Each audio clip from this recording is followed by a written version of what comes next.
আগামী মধ্য ফেব্রুয়ারির ভিতরেই 26-এর জাতীয় নির্বাচন অনুষ্ঠিত হবে। এই ব্যাপারে দেশবাসীর সাথে আমরা, অর্থাৎ আমি নিজে সহ বাংলাদেশ জাতীয়তাবাদী দল বিশ্বাস করে যে প্রধান উপদেষ্টা এবং প্রধান নির্বাচন কমিশনার সহ নির্বাচন কমিশন এখন পর্যন্ত যেভাবে এগোচ্ছে জাতীয় নির্বাচন তার নির্ধারিত সময় হবে বলেই আমরা মনে করি এবং আমরা আশাবাদী। কারণ দেশের মানুষ বিগত প্রায় 1.5 যুগেরও বেশি সময় জাতীয় নির্বাচনে তাদের ভোটাধিকার প্রয়োগ করতে পারেনি এবং এই ভোটাধিকার প্রয়োগ করার জন্য দেশের মানুষ উন্মুখ হয়ে আছে। প্রায় 14 মাস হতে চলল স্বৈরাচার পালিয়েছে। জনগণ ভোট দেওয়ার জন্য, তাদের অধিকার প্রয়োগের জন্য, তাদের নির্বাচিত প্রতিনিধির মাধ্যমে দেশ পরিচালনা করার জন্য তারা অত্যন্ত আগ্রহী এবং গণতন্ত্র পুনঃপ্রতিষ্ঠিত হোক, এটি হচ্ছে বর্তমান সংকট উত্তরণের সবচেয়ে বড় অগ্রগতি হবে। গণতন্ত্র যদি প্রতিষ্ঠিত হয় তাহলে জনগণের সরকার হবে, দায়িত্বশীল সরকার হবে, যারা দায়িত্ব নিয়ে দায়িত্ব পালন করতে পারবে এবং আজকের যে দেশের অর্থনীতি, দেশের সামাজিক কোনো ক্ষেত্রে বিশৃঙ্খলা সৃষ্টি করার অপপ্রয়াস, স্বৈরাচার ফিরে আসার অথবা স্বৈরাচারী কায়দায় কেউ বিভিন্ন ধরনের কথা বলে সেগুলোর আইনানুগভাবে পরিচালনা করা এবং আজকের যে নতুন প্রজন্ম তাদের জন্য যদি সত্যিকার অর্থে কর্মসংস্থান সৃষ্টি করা না যায় তাহলে সত্যিকার অর্থে দেশের যে যুব সমাজ, যারা সত্যিকার অর্থে আগামী দিনের বাংলাদেশ গড়ার জন্য যাদেরকে সবচেয়ে বেশি প্রয়োজন, সেই মানুষগুলোর জন্য সুযোগ সৃষ্টি করতে হবে এবং সেই লক্ষ্যেই আমরা মনে করি বাংলাদেশ জাতীয়তাবাদী দল এবং আমাদের দলের চেয়ারম্যান, ভারপ্রাপ্ত চেয়ারম্যান জনাব তারেক রহমানের সাথে প্রধান উপদেষ্টা মহোদয়ের যে লন্ডন বৈঠক হয়েছে ওখানে উনি যে বক্তব্যটা দিয়েছেন এবং বাংলাদেশে এসে উনি যে বক্তব্য দিয়েছেন, সর্বোপরি গত রাত্রেও মানে বাংলাদেশের জন্য রাত্রে গতকালকেও আপনি দেখবেন নিউ ইয়র্কে উনি একটা জাতিসংঘ সাধারণ অধিবেশনে যোগদান করতে গিয়েছেন, সেখানে ওনার আজকে একটা বক্তব্য দেখবেন আছে যে উনি মধ্য ফেব্রুয়ারির মধ্যে জাতীয় নির্বাচনের জন্য বাংলাদেশ প্রস্তুত। আজ আমরা মনে করি যে বক্তব্য উনি দিচ্ছেন এটি উনি মিন করেন এবং সে অনুযায়ী সরকার দায়িত্ব প্রয়োজনীয় ব্যবস্থা গ্রহণ করছেন এবং আরও করবেন।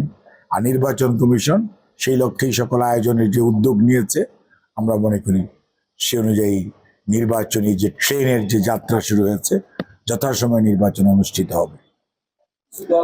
যারা পিআর পদ্ধতিতে চাচ্ছে তারা পিআর পদ্ধতির ব্যাপারে যখন তারা গত ডিসেম্বর মাসে তাদের প্রার্থী ঘোষণা করেছে, আপনি খেয়াল করে দেখবেন তারা প্রার্থী ঘোষণা করেছে গত ডিসেম্বরে, তখনও কিন্তু তারা পিআর বলে নাই, তখন তারা সংস্কারে কোনো প্রস্তাবনাই দেয় নাই।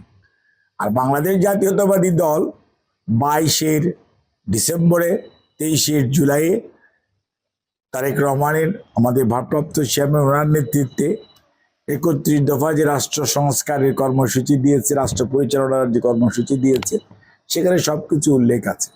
আর বাংলাদেশের মানুষ সবসময় বাংলাদেশের সংবিধানের আলোকে সরাসরি ভোটে অভ্যস্ত এবং এটাই তারা প্র্যাকটিস করেছে।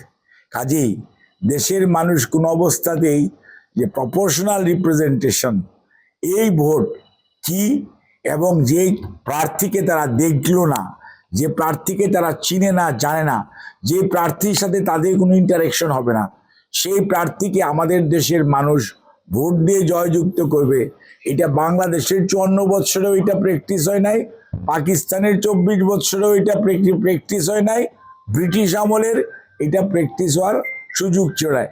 আইয়ুব খান সাহেব এক সময় মানে আপনার কি বলে যে বেসিক ডেমোক্রেসি নামে একটা স্টার্ট করেছিল, সেটা হচ্ছে আপনার মেম্বাররা চেয়ারম্যান বানাবে, চেয়ারম্যানরা ডিস্ট্রিক্ট কাউন্সিলের মেম্বার বানাবে, বাট সেইটা কিন্তু তৎকালীন পাকিস্তানেও স্থায়ী হয় নাই আর বাংলাদেশে এটা প্র্যাকটিসও করা হয়নি।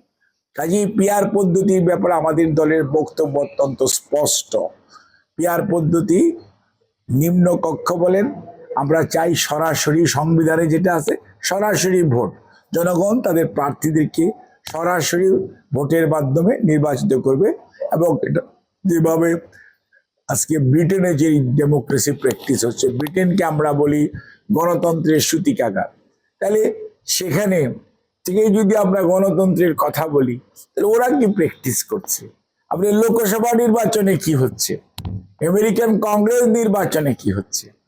কাজেই যেই পদ্ধতি গণতন্ত্র শক্তিশালী হয়, যেই পদ্ধতিতে বেশিরভাগ গণতান্ত্রিকামী রাষ্ট্র পরিচালিত হচ্ছে, বাংলাদেশ যেটিতে অভ্যস্ত, বাংলাদেশের সংবিধান যেটিকে পারমিট করে, আমরা ওটাতেই লেগে থাকতে চাই। আর যারা পিয়ারের কথা বলছেন তাদের ব্যাপারে আমাদের বক্তব্য, ঠিক আছে, আপনার নির্বাচনী ম্যানিফেস্টোতে এটা দিন, জনগণ যদি আপনার একটা বেছে নেয়, ঠিক আছে, আগামী নির্বাচন আপনার ওইটার মধ্যেই হবে। জনগণ যেটাকে পছন্দ করবে, জনগণের ইচ্ছার বহিঃপ্রকাশ যদি সংবিধান হয়, তাহলে জনগণকে সেই মত প্রকাশের সুযোগ তো আপনাকে দিতে হবে। এবং আপনি আপনার নির্বাচনী ম্যানিফেস্টো, দলীয় ম্যানিফেস্টোতে আপনি দিয়ে জনগণের কাছে যান, সিদ্ধান্তটা জনগণ নিক।